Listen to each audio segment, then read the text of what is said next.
À 8 h du matin, le coup de pistolet a donné le départ pour les coureurs depuis la place du musée des dinosaures de Yanzi.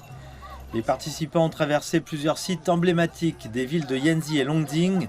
Cette année, les distances variaient entre 50 km, 30 km et 15 km, ainsi qu'une nouvelle catégorie familiale de 5 km, attirant près d'une centaine de familles. On voulait vraiment que notre enfant puisse vivre cette immersion dans la nature. Pendant qu'on court nos 50 km, lui, il participe aux 5 km en famille. C'est une belle occasion pour lui d'apprendre la persévérance et à se dépasser. Je viens souvent à Yinji pour ses paysages magnifiques, l'accueil super chaleureux des habitants et bien sûr, sa gastronomie. C'est ma première fois en course ici, alors j'étais vraiment curieux de découvrir Yanbian sous un autre angle.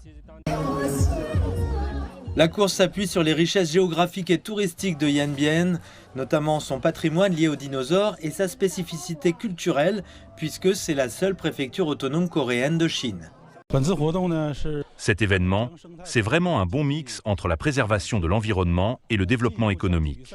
En organisant les compétitions dans des lieux touristiques, des parcs ou même des centres commerciaux, on crée un écosystème où sport, tourisme, commerce et culture se mélangent. L'idée, c'est de booster un développement durable qui profite à la fois à la nature et à l'économie locale. Cette année, la catégorie d'Ultra Trail de 100 km a été annulée 2 jours avant le début de la course, en raison de la présence de grands animaux sauvages d'après l'organisateur. Cela signifie une meilleure qualité de l'environnement, mais cela représente aussi de nouveaux défis pour la mise en œuvre de telles compétitions à l'avenir.